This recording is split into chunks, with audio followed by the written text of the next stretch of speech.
පිනතුනි ධර්ම දේශනාවේ මාතෘකාව හැටියට මං යොදාගන්න කල්පනා කළේ ධම්මපද පාළියේ සඳහන් වෙන ගාථා දෙකක්. චිරප්ප වාසින් පුරිසං දූරතෝ සොත්ති මාගතං ඥාති මිත්තා සුහජ්ජාච අභිනන්දන්ති ආගතං. මේ ගාථා රත්නය අපේ භාග්‍යතුන් වහන්සේ දේශනා කළේ නන්දිය සහ රේවති මේ දෙන්න එකතු වෙලා මහ පිංකම් කළා. ඒ පිංකම් අවසානයේ විශේෂයෙන් නන්දිය දෙව්ලොව යන්න මහ කුසල් වලින් පෝෂණය වෙච්ච කෙනෙක්. නන්දිය ජීවත් වෙලා ඉන්න කාලෙම නන්දිය වෙනුවෙන් දිව්‍ය ලෝකේ මාලිගාවක් හැදුනා. අපේ මහමුගලන් මහරහතන් වහන්සේ දිව්‍ය ලෝකේ වැඩම කරලා ඒ මාලිගාව දැකලා අපේ බුදුරජාණන් වහන්සේගෙන් ඇවිල්ලා ඇහුවා, ස්වාමීනි, මනුස්ස ලෝකේ තවත් ජීවත් වෙලා ඉන්න අය වෙනුවෙන් දිව්‍ය විමාන මැවෙන්න පුළුවන්ද කියලා. ඒකට උත්තරයක් දෙන්න තමයි භාග්‍යතුන් වහන්සේ මේ ගාථාවන් දේශනා කරන්නට යෙදුනේ. ඒක දෙවනි ගාථාව තමයි තතේව කත පුඤ්ඤම්පි අස්මා ලෝකා පරංගතං පුඤ්ඤානි පතිගං හන්ති පියං ඥාතිව ආගතං. පළවෙනි ගාථාවෙන් සඳහන් කළේ චිරප්ප වාසින් පුරිසං. මොකද්ද මේ චිරප්ප වාසී කියලා කියන්නේ? බොහෝ කාලයක් දූරතෝ සොත්ති මාගතං දුර රටක ජීවත් වෙලා තමන් ඉපදිච්ච රට හැර අනික් හැම රටම අපි සලකන්නේ නොරට හැටියට. එහෙම නැත්තම් පිට රට හැටියට. ඉපදිච්ච රට මගේ රට, අනික් හැම රටක්ම පිට රටක්. ඒකයි චිරප්ප වාසින්. පිට රටක බොහෝ කාලයක් ජීවත් වෙලා දූරතෝ සොත්ති මාගතං දීර්ඝ කාලයක් දුර රටක ජීවත් වෙලා ඒ ඥාතියා නැවත මේ රටට එනවා. මේ රටට තමන්ගේ ඥාතියා එනවා කියලා දැනගත්තහම ඥාති මිත්තා සුහජ්ජාච අභිනන්දන්ති ආගතං. අනික් අය හැමෝටම දැනුවත් කරනවා අපේ අහවල් ඥාතියා අපේ රටට එනවා. අපි දැකලා බලලා යන්න එනවා. අපි ඉන්න දිහාට එනවා. එහෙම දැනුවත් කරලා විශාල පිරිසක් එකතු වෙනවා. ඥාතියා පිළිගන්න. ඒ බොහෝ කාලෙකින් එන්නේ. නිකම්ම එකතු වෙනවද? හැමෝම සමහර වෙලාවට එයාට දෙන්න මොනවා හරි අරගෙන එනවා. ඇඳුම් පැළඳුම්, කෑම බීම, නොඑක් සිහිවටන. එන්නේ තමන්ගේ ගෙදර නම් ඒ ගෙවල් අස්පස් කරලා අතුපතු ගාලා සමහර වෙලාවට අලුත් වැඩියා කරලා අලුතෙන් ඇඳම් පුටු ගෙනත් තියලා ගෙවල් මිදුළු උදුළු ගාලා මල් ගස් සකස් කරලා කොයි තරම් පිළිවෙලට හදනවද? මෙතෙක් කල නොතිබිච්ච අමුතු පිළිවෙලක් මේ ඥාතියා එන හින්දා ගෙදර හදනවා. ඊට අමතරව ඊටාම ප්‍රණීත ආහාර පාන තව පිරිසක් පෙරමගට ගිහිල්ලා එක් කරගෙන එනවා. තව පිරිසක් මගට ඇවිල්ලා පිළිගන්නවා. දීර්ඝ කාලෙකින් තමයි හම්බ වෙන්නේ. දෙවනි ගාථාව සඳහන් කළා තතේව කත පුඤ්ඤම්පි. එසේම අපි කරන ලද පින් අස්මා ලෝකා පරංගතං මේ ලෝකේ ජීවත් වෙලා අපි මැරිලා පරලෝ ගියා. ඒ පරලෝට වෙලා බලාගෙන ඉන්නවා. පුඤ්ඤානි පතිගං හන්ති පියං ඥාතිව ආගතං. කලින් ගාථාවේ සඳහන් කරපු විදිහට ප්‍රිය නෑයා එනකන් අරගොල්ලෝ බලාගෙන ඉන්නවා වගේ අපි කරපු පින් පරලෝට වෙලා බලාගෙන ඉන්නවා අපි එනකන්. එහෙදි විපාක දෙන්න අපි පිළිගන්න. ඒක තමයි මේ ගාථා දෙකේ සරල තේරුම. අපේ බුදුරජාණන් වහන්සේ මේ ගාථාව දෙක දේශනා කොට වදාළේ භාග්‍යවතුන් වහන්සේගේ කාලේ සවැත් නුවර එක පවුලක බොහෝම ශ්‍රද්ධාවන්ත පුතෙක් හිටියා. ඒ පුතාගේ නම නන්දිය. නන්දිය පුංචි කාලේ ඉඳලා හරීම ශ්‍රද්ධාවන්තයි. මේ කාරණාවේදී සඳහන් කරනවා නන්දියත් මව්පියෝ වගේම ගුණවත් කියලා. එතකොට නන්දිය කවර පුතෙක් ගණයට අයිති වෙනවද? දැන් අපේ අය දන්නවා මේ ලෝකෙ පුත්තු කී දෙනෙක් ඉන්නවද කියලා. 3 දෙනයි. අතිජාත, අනුජාත, අවජාත. කාටද මේ අතිජාත කියලා කියන්නේ?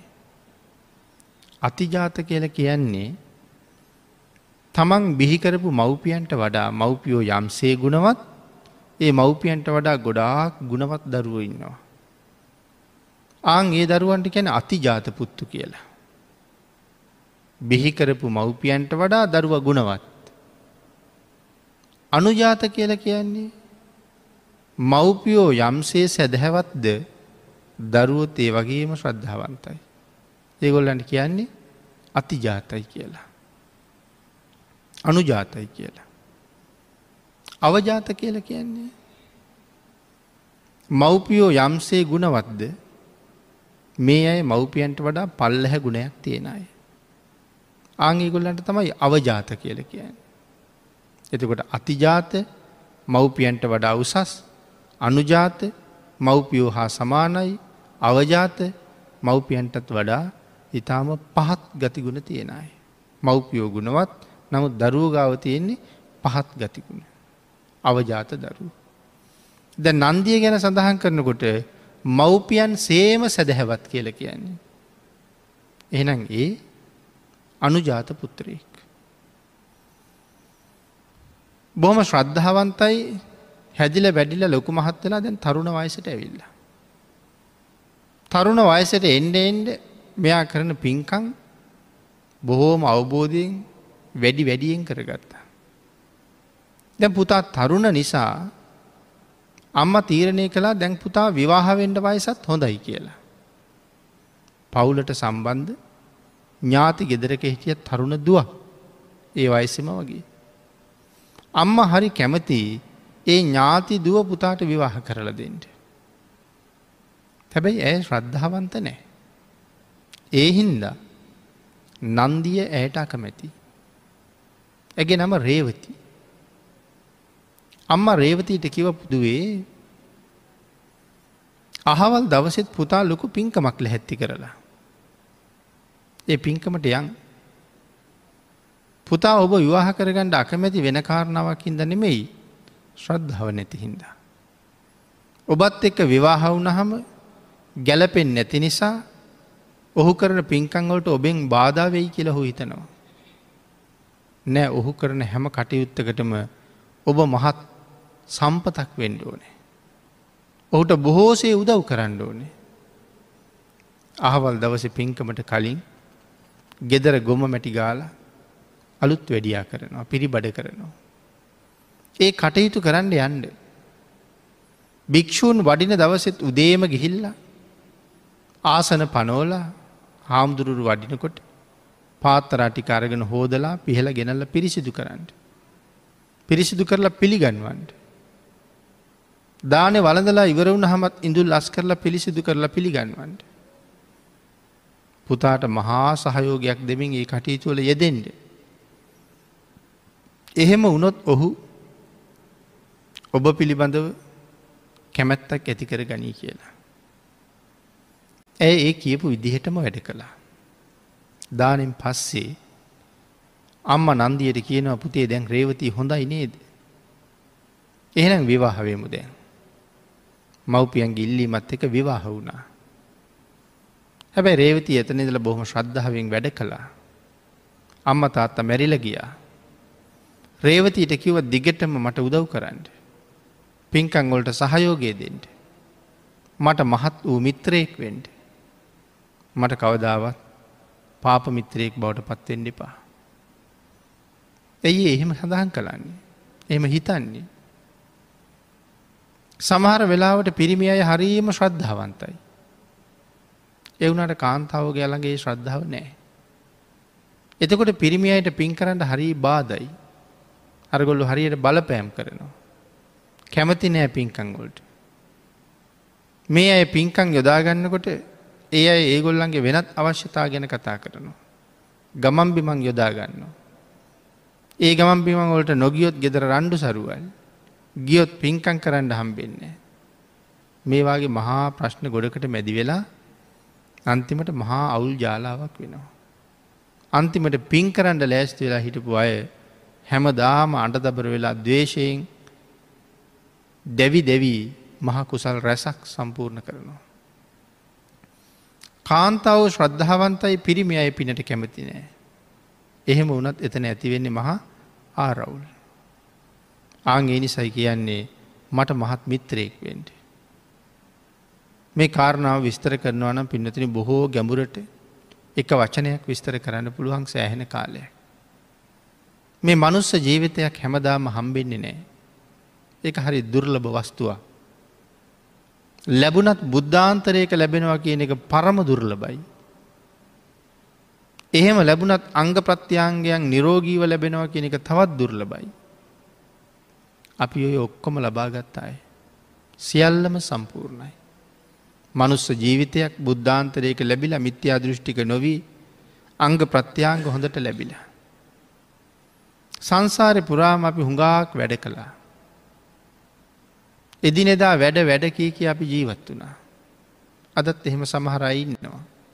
කොච්චර පින් කරන්න තිබුණත්, කොච්චර ගුණ පුරන්න තිබුණත්, බණ අහන්න දන් දෙන්න තිබුණත් ඒ අයට වෙලාවක් නෑ. ඒ අය කියන්නේ කොහෙද වෙලාවක්? හරියට වැඩ කියලා. අපිත් සංසාරේ එහෙම ඉඳලා තියෙනවා. ඒකයි මෙච්චර කල් මේ සංසාරේ අපි පරක්කු වෙලා තියෙන්නේ. සසර පිළිබඳව දන්නේ නෑ. දන්නව නම් මොහොතක්වත් මෙහෙම ඉන්නේ නෑ. ඒ තරම්ම සංසාරේ භයානකයි. අද මෙතන මැරිලා හෙට ඊටාම දුක්ඛදායක තැනක ඉපදෙන්න වෙන්නේ. ඒකෙන් අත මිදෙන්නයි ලෞතර බුදුවරු පාර කියලා දෙන්නේ. බුදුරජාණන් වහන්සේලා ලෝකෙට පහළ වෙන්නෙම අපි අකුසලයෙන් මුදවලා කුසලෙහි පිහිටන්න. අකුසලයෙන් මුදවලා කුසලයේ පිහිටවන්න බුදුවරු අපිට අනුශාසනා කළා. ඒ අනුශාසනාව අපි තාම පිළි අරන් නැත්තම් අපි තාම භාග්‍යතුන් වහන්සේට කීකරු වෙලා නැහැ. තාම කීකරු වෙලා නැත්තම් අපි තාම භාග්‍යතුන් වහන්සේ සරණ ගිහිල්ලා නැහැ. ඒ කියන්නේ තාම අපි බෞද්ධ වෙලා නැහැ කියන එකයි. අපිව සංසාරයෙන් එතරට අරගෙන යන්නේ දහම. ඒ දහම බොහෝ දෙනාට බෙදනවා කියන එක මහා සත්පුරුෂකම. මේ භයානක සංසාරයෙන් අපිව ගොඩ ගන්නවන යම් කෙනෙක් අපි ඒ අයට කොයි තරම් උපකාර කරන්න ඕනේද, සලකන්න ඕනේද, කෘතගුණ වේදී වෙන්න ඕනේද? එහෙමනම් මේ ධර්ම රත්නයේට අපි කොයි තරම් ගරු කරන්න ඕනේද, කීකරු වෙන්න ඕනේද? සසරින් එතර යන මඟ ඒක කියලා දුන්නේ බුදුරජාණන් වහන්සේ. ආන් ඒ ධර්මය තව එක්කෙනෙකුගේ දෙන්නෙකුගේ හිත ඇතුලේ පැල කරන්න අපිට පුළුවන් වුණොත්, 7-8-10 දෙනෙක් ධර්ම මාර්ගයට ගන්න පුළුවන් වුණොත්, 10-15 දෙනෙක් ධර්මයට යොමු කරලා නිවැරදි කරන්න පුළුවන් වුණොත්, අපි වාගේ කල්යාණ මිත්‍රයෝ එහෙම වුණොත් ලෝකේ හොයන්න හරි අමාරු වෙනවා. ඒ වුණාට මේ ධර්මය ලෝකේ පුරා ව්‍යාප්ත කරන්න, මිනිස් හදවත්වල පැල කරන්න, මිනිස්සු ධර්මානුකූල කරන්න, මිනිස්සුන්ට අනුකම්පා කරන්න, ඔවුන් අපායෙන් මුදවන්න අපි ඒ තරම්ම කැපකිරීම කරන බව හුඟක් අයගෙන් පේන්නේ. සමහර ආගම් වල අය තමන්ගේ ආගම ව්‍යාප්ත කරන්න කොච්චරනම් දේවල් කරනවද? ගහනවා, කපනවා, කොටනවා, මරනවා. ඒ ආගම් වල හැටියට නොයේ ක්‍රියාකාරකම් වල යෙදෙනවා. ඇතැම් ජාතීන් ගැන කතා කරනකොට අපි මහ පිළිකුලෙන් චෝදනාමුකව කතා කරනවා. නමුත් ඒගොල්ලෝ මොන තරම් දේවල් කර කර හරි මේ මොකද්ද කරන්න හදන්නේ? තමන්ගේ ශාස්තෘුවරයාගේ පණිවිඩේ ලෝකෙ පුරාම ව්‍යාප්ත කරන්න. ලෝකෙ ඉන්න සියලුම දෙනා ඒ පණිවිඩයට කීකරුවන්නන් බවට පත් කරන්න. එහෙම පිරිසක් එහෙම වෑයම් කරනකොට අපි කල්පනා කරන්න වන බුද්ධාගම ව්‍යාප්ත කරන්න අපි මොනවද කරලා තියෙන්නේ කියලා. ඒක කල්පනා කරන්න නැතුව අපි වෙන මොනවා කළත් වැඩක් නෑ. අපිට ඒක වෙන කිසි ක්‍රමයකින් දිනන්නත් බෑ. බුදුරජාණන් වහන්සේ ඒක වෙන ක්‍රමයකින් දිනන්න කියලා අපිට දේශනා කරලත් නෑ. එනම් භාගිතුන් වහන්සේ අපිට දේශනා කළේ මනාව සිල්වත්වෙන්ට කියලා. මනාව ගුණවත්වෙන්ට කියලා. ආන්ගේ සිල් ගුණවල පිහිටපු අය තමයි තමන්ගේ ආගමට දහමට මනාව ආදරය කරපු අය බවට පත්වෙන්. අපි යම් කාරණාවක් වෙනුවෙන් අවිආයුධ ගන්නවනං ඒකට අපේ බුදුරජාණන් වහන්සේ කවදාවත්ම කැමතිද? කවදාවත්ම කැමතිනේ. අපිට ඒක කරන්න ඕනෙත් නෑ. රටක් හැටියට අරම් බැලුවොත් රාජ්‍ය ආරක්ෂාව වෙනුවෙන් හමුදාවල් වෙනත් ආරක්ෂකංශ අවියායුධ අරන් ඉන්නවා. ඒගොල්ලෝ අවියායුධ අරගෙන රටක් ආරක්ෂා කරන අතර අපි මොනවද කරන්න ඕනේ? අපි මනාව සිල් ගුණ වලින් පෝෂණය වෙන්න ඕනේ. එතකොට අමුතුවෙන් රට ආරක්ෂා කරන්න අපිට කරන්න දෙයක් නෑ. අපි සිල්වත් වෙන්න රටට ආරක්ෂාව තමයි හැදෙන්නේ. නමුත් අපි හිතන්නේ ඊට වඩා වෙනස් පැත්තක් නේ. අපි අවියායුධ වලින් තර වුණොත් නම් අපිටත් පුළුවන් ඒගොල්ලන්ට විරුද්ධව නැගී හිටින්න කියලා අපි කල්පනාව. නෑ බුදුරජාණන් වහන්සේ එහෙම දේශනා කරන්නේ. සිල්වත් වෙන්න. පුළුවන් තරම් සිල්වත් වෙන්න, සිල්වත් වෙන්න තමන්ගේ ආරක්ෂාව හැදෙනවා. මේ ලෝකෙ මුදුන්පත් වෙනවා නම් මුදුන්පත් වෙන්නේ සීලවන්තයන්ගේ ප්‍රාර්ථනා. වෙන කාගේවත් ප්‍රාර්ථනා මුදුන්පත් වෙන්නේ නැහැ. අපි සිල්වත් වෙලා ප්‍රාර්ථනා කළොත් මේ උතුම් රට පුණ්‍යවන්තයන්ගේ රටක්. මෙහාට ලැබිලා තියෙන බුදුරජාණන් වහන්සේගේ දායාද මේ විශ්වයේ වෙන කොහාටවත් ලැබිච්ච නැති තැනක් මේක. එහෙමනම් එවන් උතුම් රටක බෞද්ධයයි සම්මත පරිසරයක ඉපදිච්ච අපිට අපායේ දොර වහන්න ඕන තරම් අවස්ථාව භාග්‍යතුන් වහන්සේ දීලා තියෙනවා. අපායේ දොර වහන යතුරත් දෙව්ලොව දොර අරින යතුරත් අපි ගාව තියෙනවා. ඒක කරන්න පුළුවන් ලෝකෙ තියෙන උතුම්ම රටවල් අතර මුදුන් මල්කඩ හැටියට තියෙන්නේ මෙතනයි. ආන් එහෙම කටයුතු කරන්න අපි යෙදෙනවා නම්, අපි ප්‍රාර්ථනා කරනවා නම් අපිට මේ අවස්ථාව හදාගන්න මිත්‍යා දෘෂ්ටික පාපතර බලවේග මේ රටෙන් අයින් කරන්න කියලා. පින්නතුනි ඒ ප්‍රාර්ථනාවට පුළුවන් ඒ වැඩේ කරන්න. වෙන කිසි දෙයකට කරන්න බැරි වුණාට ඒ ප්‍රාර්ථනාවට පුළුවන්. හැබැයි බෞද්ධ අපිට ඒක පිළිබඳව හොඳ විශ්වාසයක් තියෙන්න ඕනේ. මේ වැඩෙන් මේ කාර්ය කරන්න පුළුවන්. මෙහෙම වුණොත් මේ ගැටලුව निराකරණය කරන්න පුළුවන්. ඒ විශ්වාසය අපිට තාම නැහැ කියලා කියන්නේ අපිට තාම බුදුරජාණන් වහන්සේ විශ්වාස නැහැ කියන එකයි. මේ ධම කියලා කියන්නේ කනවැල අල්ලගෙන යන ගමනක් නෙමෙයි. ලෞතර බුදුරජාණන් වහන්සේ කියලා කියන්නේ සියල්ල අවබෝධ කරලා, සියල්ල දැනගෙන, සියල්ල දැකලා, ප්‍රත්‍යක්ෂ කරලා ලෝකෙට දේශනා කරපු ශාස්ත්‍රුන් වහන්සේ. අපිට තියෙන්නේ උන්වහන්සේදී දැනලා දැකගෙන අවබෝධ කරගෙන දේශනා කරපු දේ පිළිගන්න. උන්වහන්සේ හරි. එදාටනේ අපි බෞද්ධ වෙන්නේ. නැත්තම් භාග්‍යතුන් වහන්සේ විශ්වාස නැහැනේ අපිට. විශ්වාස වෙන තාක්කල් අපි සරණ ගිහපු අය වෙන්නේ නැන්නේ. මේ ධර්මයේ තියෙන ශ්‍රේෂ්ඨත්වය තමයි උන්වහන්සේ දේශනා කරපු දේ අහලා ඒ විදිහට පිළිපැදලා අපිත් ඒ මග ගමන් කළොත් උන්වහන්සේ දැකපු දෙයින් යම් ප්‍රමාණයක් අපිටත් දකින්න පුළුවන්. අභිඥාවක් ලබහම නිරේ පිළිබඳව දකින්නත් පුළුවන්. දෙව්ලොව දකින්නත් පුළුවන්. නිරිසත්තු කෑ ගහනවා අහන්නත් පුළුවන්. දෙවියන්ගේ සතුට අහන්නත් පුළුවන්. දිබ්බ චක්කු, දිබ්බ සෝත දියුණු කරගත්තා. ඒවා දියුණු කරගන්නේ කොහොමද කියන එක භාග්‍යතුන් වහන්සේ අපිට දේශනා කළා. භාග්‍යතුන් වහන්සේගේ දේශනාව ලෝකෙ සත්‍යය නැත්තං මේ ක්‍රමෙන් එතෙන්ට එන්න කියලා භාග්‍යතුන් වහන්සේ අපිට දේශනා කරන්නේ නැහැ. එහෙනම් මේක කනවැල ඇල්ලුවා වගේ වැඩක් නෙමෙයි. අන්ධයාට කනවැල බැඳලා තිබ්බහම එයාට ලිදට වැටෙන්න බැඳලා තිබ්බත් දන්නේ නැහැ ලිදට වැටෙන එකයි යනවා. නමුත් බුද්ධ ආගම එහෙම එකක් නෙමෙයි. භාග්‍යතුන් වහන්සේගේ දේශනාව අහලා ඒ මත පිළිපැද්ද අයටත් ඒක දකින්න පුළුවන්. එහෙනම් මෙතන මේ සඳහන් කරන කතාව සත්පුරුෂයෙක් වෙන්න මට උදව් කරන්න කියන වචනේ තුල අසීමාන්තික කරුණු රැස් වෙලා තියෙනවා. ඉතින් නන්දිය බිරිඳගෙනුත් බලාපොරොත්තු වෙන්නේ එහෙම දේවල්. නන්දියගේ අම්මා තාත්තා මැරිලා ගියා. මහා ධනවත් නිසා නන්දිය බිරිඳට කියනවා මට උදව් කරනවා නම් මගේ බලාපොරොත්තුව මුදුන්පත් කරනවා නම් මේ ධනස්කන්ධය ඔක්කොම ඔබට. ඉතින් ඇය ඒක හේමම පිළිගත්තා. බොහෝම උදව් කළා නන්දියට. නන්දිය හරියට දන් දුන්නා. සිල් ගුණ ආරක්ෂා කළා. නන්දියට එක දවසක් හිතෙනවා මේ බොහෝ දන් දීපු මට තව දෙන්න බැරි වෙච්ච දේවල් තියෙනවා. මට බැරි වුණානේ ශාසනයට කුටි පූජාවක් සිව්දිගින් වඩින සංඝයාට විහාරයක් හදලා පූජා කරන්න. මැරෙන්න කලින් මං ඒකත් කරන්න ඕනේ. නන්දිය අපූර්ව විහාරයක් හැදුවා. ආන්ගේ විහාරය දවසක් බුදුරජාණන් වහන්සේට අතපැන් වක් කරලා පූජා කළා.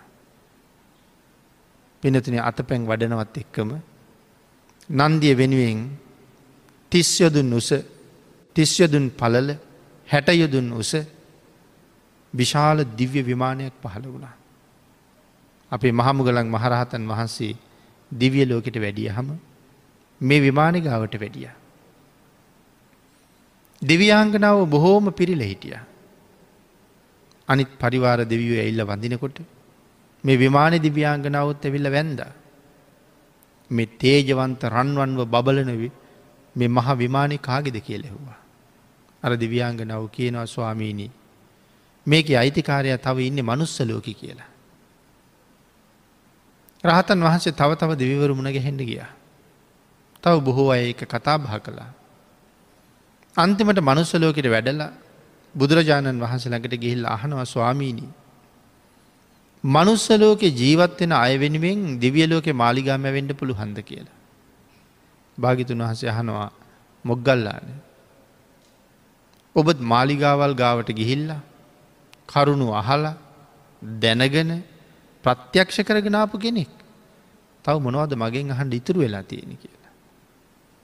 එහෙමයි ස්වාමීනි එහෙමයි. කුසල් නම් කොයිතරම් ආශ්චර්යමත්ද. ආන් ඒ වෙලාවේ තමයි අපේ භාග්‍යතුන් වහන්සේ මෙන්න මේ ගාථා රත්නයන් දෙක පැහැදිලි කළේ. අර දිව්‍යාංගනාව රහතන් වහන්සේට කියනවා ස්වාමීනි නන්දියට ඉක්මනට එන්න කියන්නේ. මනුස්ස ආත්මෙන් අත මිදෙන්න කියන්නේ. ස්වාමීනි මනුස්ස ජීවිතය කියලා කියන්නේ මැටි බඳුනක් වගේ. දිව්‍යමය ආත්මයක් කියලා කියන්නේ රම් බඳුනක් වගේ. නන්දියට කියන්නේ මැටි බඳුන අත්හැරලා රම් බඳුන වැළඳ ගන්න කියලා. අපි නන්දිය එනකම් බලාගෙන ඉන්නවා කියලා කියන්නේ.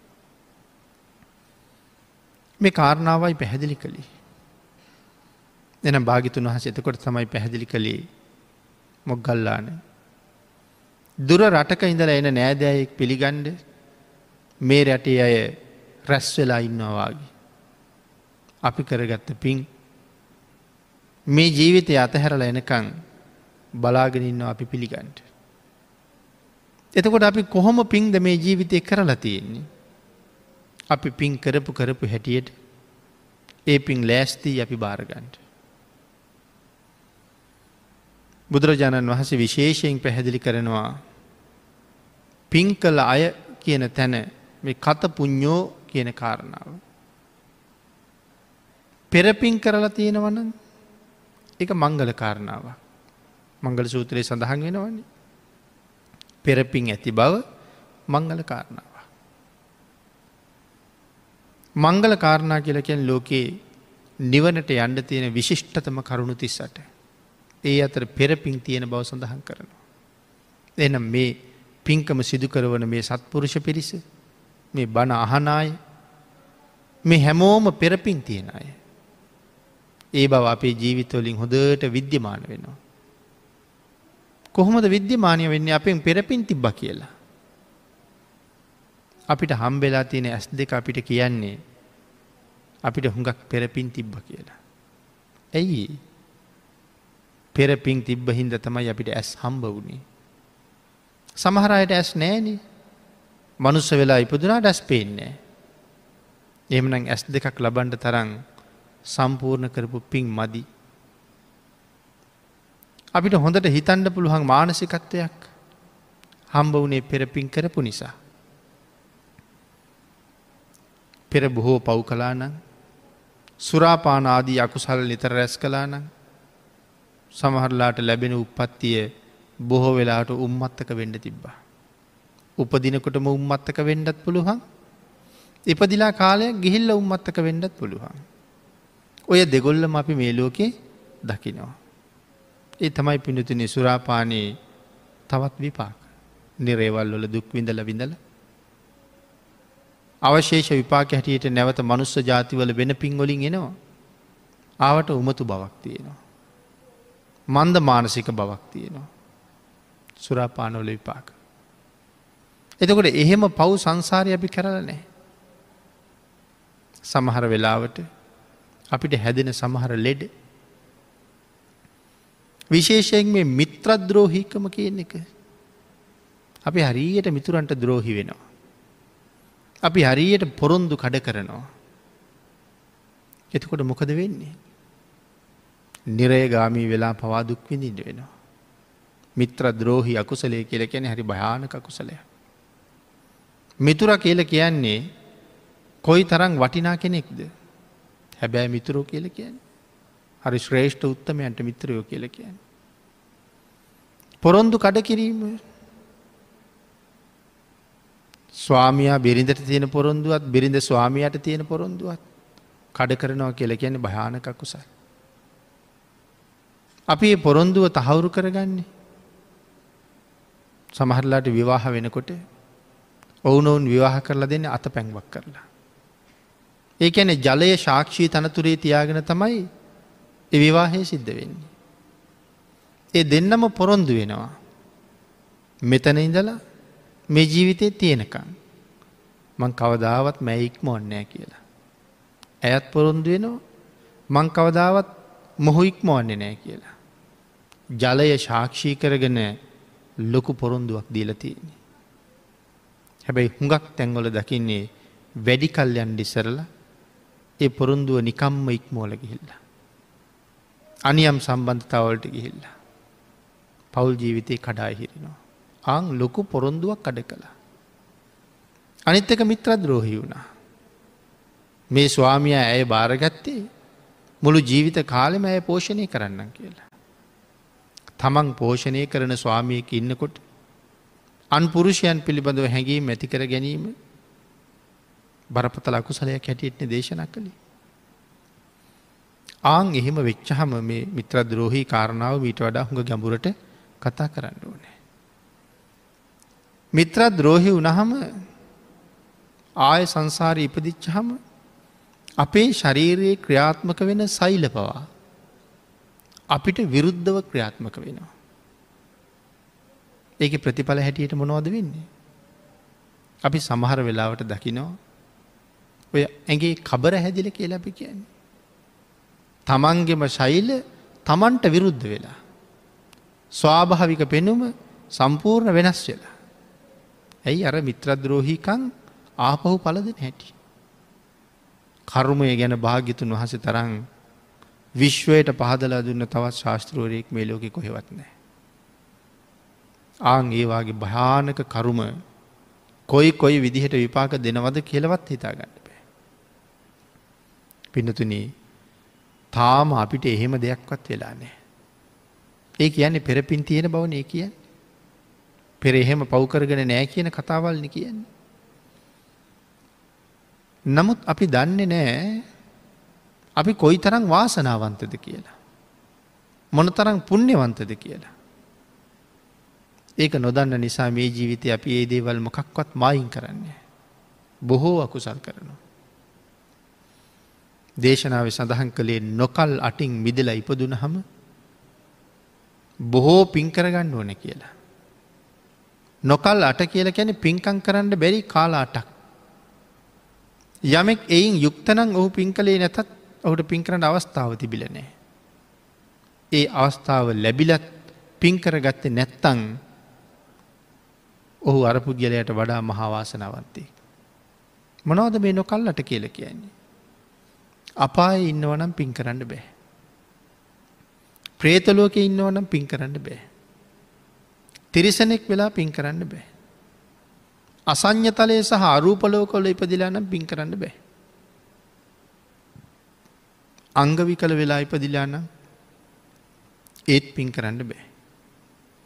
අබුද්ධෝත්පාද කාලයක ඉපදිලා නම් ඒත් පින් කරන්න බෑ. ප්‍රත්‍යන්ත දේශයක ඉපදිලා නම් ඒත් පින් කරන්න බෑ. මොනවද මේ ප්‍රත්‍යන්ත දේශ කියලා කියන්නේ? නිතර නිතර පින් කරගන්න අවස්ථාව නැති ප්‍රදේශ. සමහර ප්‍රදේශ නම් තියෙනවා නිතර නෙමෙයි කොහොමවත් පින් කරගන්න බෑ. සමහර රටවල් තියෙනවානේ ස්වාමින් වහන්සේලා නැහැ. ධාතුන් වහන්සේලා වැඩ ඉන්නේ නැහැ. චෛත්‍යයක් බෝධියක් නැහැ. බණ පොතක් නැහැ. තිසරණ නැහැ. පන්සිල් ගැන දන්නේ නැහැ. එහෙම රටවල් තියෙනවා. ඒවා තමයි ප්‍රත්‍යන්ත කියලා කියන්නේ. දහම ඇත්තේම නැහැ. එහෙම රටක ඉපදිච්ච අයට තෙරුවන් සරණ යන්න විදිහක් නැහැ. පන්සිල් ආරක්ෂා කරන්න විදිහක් නැහැ, දන්නේ නැහැ. ඒ හින්දා මැරිලා ඉතින් ආපහු නිරේට යනවා කියන එකේ කිසිම සැකයක් නැහැ. නමුත් එයින් මිදිලා යම් කෙනෙක් ඉපදිලා නම් මේ වාගේ රටක ඉපදුනහම හොඳට තිසරණය ගැන විස්තර කරනවා, පැහැදිලි කරනවා, දේශනා කරනවා, අහනවා, බණ පොත කියවනවා. ජීවමාන බුදුරජාණන් වහන්සේ වැඩ ඉන්නවා වගේම ශාරීරික ධාතුන් වහන්සේලා වැඩ ඉන්නවා. එක වැඳී මාත්‍රයක් ශ්‍රද්ධාවෙන් කළා නම් දෙව්ලොවට දොරවල් ඇරෙනවා. එක පාරක් ශ්‍රද්ධාවෙන් වැඳගත්තා නම්. අපේ ශාසනයේ ඉන්නවා පුලින තූපිය කියලා මහ රහතන් වහන්සේ නමක්. උන්වහන්සේ මොකද්ද කරලා තියෙන පින්කම? අබුද්ධෝත්පාද කාලයක ඍෂි ප්‍රෞජ්‍යාවෙන් පැවිදි වෙලා. ආන්ගේ ඍෂිවරයා ශිෂ්‍යෝ 3000ක් විතර ඉන්නවා. මේ ඍෂිවරයා අභිඥාලාභී. මේ හැමෝම ඇවිල්ලා මේ ඍෂිවරයාට තමයි වඳින්නේ. ඍෂිවරයා කල්පනා කළා මේ ඔක්කොම මට වඳිනවා. මං කාටද මේ ලෝකෙ වඳින්නේ? අභිඥාවක් තියෙනවනේ. එහෙනම් අභිඥාවෙන් බැලුවා. එතකොට දැනගන්නවා මේ ලෝකේ කලක පහළ වෙනවා මහා ගුණයන්ගෙන් අපරිමිතව පෝෂණය වෙච්ච අනන්ත ලෝක සත්වයා පිළිබඳව අසීමාන්තික කරුණාවක් තියෙන සම්මා සම්බුද්ධ කියලා මහා උත්තම රත්නයන් මේ කාලෙට නෑ. නමුත් ඒ උත්තම රතනයට මට වඳින්න තිබුණා. මගෙන් වැදුම් ලබන්න සුදුසු කෙනෙක්. දෙවියන්ගෙන් බ්‍රහ්මයන්ගෙන් වැදුම් ලබන කෙනෙක්. එක දවසක් වැවට ගඟට නාන්න ගිහිල්ලා හොඳට නාලා ගොඩ වෙලා වැල්ලේ වැලි එකතු කරලා චෛත්‍යයක් හැදුවා. වැලි ගොඩක් ගොඩ ගැහුවා. ඒකේ ධාතුන් වහන්සේලා නැහැ. බුදුවරුත් නැහැනේ ධාතුන් වහන්සේලා වැඩ ඉන්න. නමුත් කල්පනා කළා ඒ බුදුරජාණන් වහන්සේලා වෙනුවෙන් මෙවන් චෛත්‍යවල් හැදෙනවා. ධාතුන් වහන්සේලා තැන්පත් කරලා. ආන් එහෙමිතල අප්‍රමාණ ශ්‍රද්ධාවෙන් අර වැලි ගොඩට නමස්කාර කරනවා. බුදුරජාණන් වහන්සේ කියලා හිතලා. ආන් එයින් 이르දියෙන් රන් කිනිහිරි මල් 3000ක් මවලා ඒ වැලි චෛත්‍යයට පූජා කරනවා. මැරිලා ගිහිල්ලා දිව්‍ය ලෝකෙ උපදී. අර පැහැදුන සිත නිසා. අපේ බුදුරජාණන් වහන්සේගේ කාලේ මනුස්ස ලෝකෙට එනවා. මෙයාගේ අම්මයි තාත්තයි හරි ශ්‍රද්ධාවන්තයි. මේ අම්මා තාත්තා රත්තරන් කරඬුවක ශ්‍රී මහ බෝධීන් වහන්සේගේ පොත්තක් බුදුරජාණන් වහන්සේ ජීවමාන කාලේ මේ ඒ පොත්ත රන් කරඬුවක තැන්පත් කරගෙන හැමදාම වඳිනවා. පොයේ දවසට එළි වෙනකන් වඳිනවා කියනවා. එක දවසක් අවුරුදු 7ක මේ පොඩි පුතා අම්මයි තාත්තයි වඳින දිහා බලාගෙන ඉන්නකොට එයාට ඉබේම ජාතිස්මරණ ඥානයක් පහළ වෙලා මතක් වුණා එදා තමන් හදල වැඳපු වැලි චෛත්‍යය. ආන්ගේ කාරණාව තමයි රහත්තෙන්ට හේතුවෙන්නේ. වැලිවලින් චෛත්‍යයක් හදල වැඳපු නිසයි පුලින තූපීය කියලකිව. එහෙමනම් බුද්ධෝත් පාද කාලයක මෙවන් සම්මාධිට්ටික රටක ඉපදිලා සරුවඥ ධාතුන් වහන්සේට වැඳගණ්ඩ තියෙන අපි මොන තරන්නම් වාසනාවන්තද. නිකම්ම වැලිගොඩකට වැඳලා ඒ භාග්‍ය ලැබුවනං ධාතුන් වහන්සේට වඳින අය කොයි තරං වාසනාවන්තද. එහෙමනම් අපි එහෙම රටක ඉපදිච්චායන. ප්‍රත්‍යන්තයක නෙම ඉපදිලා ඉන්නේ. බොහෝ පින් කරන්න පුළුවන් තැනක. ආගෙයින් පිනතුනි හැම වෙලාම ප්‍රයෝජන ගණ්ඩෝනේ දරුණු මිත්‍යා දෘෂ්ටියක් අපිට නෑ අනික් කාරණාව. අපි සම්මාධිට්ටික වෙන්ඩ උත්සාහ කරන්න ඕනේ. ධර්මයයි අධර්මයයි පටලව ගන්න නැතුව ඉන්ඩෝනේ. ආන්ගේ භාග්‍ය අරගෙන ඉපදිච්චාපි දස කුසල කර්ම පතයන් රැස් කරන්න ඕනේ. දස පුුණ්‍යයක් ක්‍රියාවන් ජීවිතය පෝෂණය කරන්න ඕනේ. මේ දේවල් වලින් විවිධ කුසල් රැස් කරගත්තහම. ආන්ගේ රැස්කරපු පින් අපි මැරිල එනකං බලාගෙන ඉන්නවා දෙව්ලවා ප්‍රමාණ සෞභාගයක් උදා කරලා දෙෙන්ට. ඒක දෙව්ලවින් ගෙවෙන් නැතුව නැවත නැවත මනුස්ස ලෝකෝල පවා උපදවල සෞභාග්‍යමත් පුද්ගලයෝ බවට පත් කරවලා කල්්‍යාන මිත්‍රයෝ මුණගස්සවලා බොහෝ කුසල් රැස් කරවන්ඩ තරන් මහභාග්‍ය සම්පන්නයි. ධර්ම දේශනාවට තියෙන කාලයත් නිමා වෙලා නිසා. අපි අපේ ජීවිතය බොහොම දුර්ලබෝ ලබාගත් එකක්. මේ කරුණු දැනගන්නකොට තමයි මේවාගේ රටක ඉපදිච්චකේ භාග්‍ය තේරෙන්නේ. මේ අවස්ථාව ලැබිච්චකේ වටිනකම. මේ රට ඉපදුනත් සම්මාධිට්ටික බෞද්ධයයි පරිසරයකට එන්ඩන් ඔක්කොටම වඩා අපි පින් කරලා තියෙන බව වැටහෙන එතකොට. ආන්ගේ අවස්ථාව හිට නැතිවෙන්ඩ පුළුවන්. මොකද මරණය අද රෑට මං හොයාගෙන එන්ඩ පුළුවන්. දැන් එන්ඩ පුළුවන්. එනිසාපි වහවහා අද දැන් කුසල් රැස් කරන්න පටන් ගත්තොත් කුසලේ පාපයට වඩා හරි බලවත්. එනිසා අපිට සසරින් එතර යන්ඩේ හරි වටිනවා.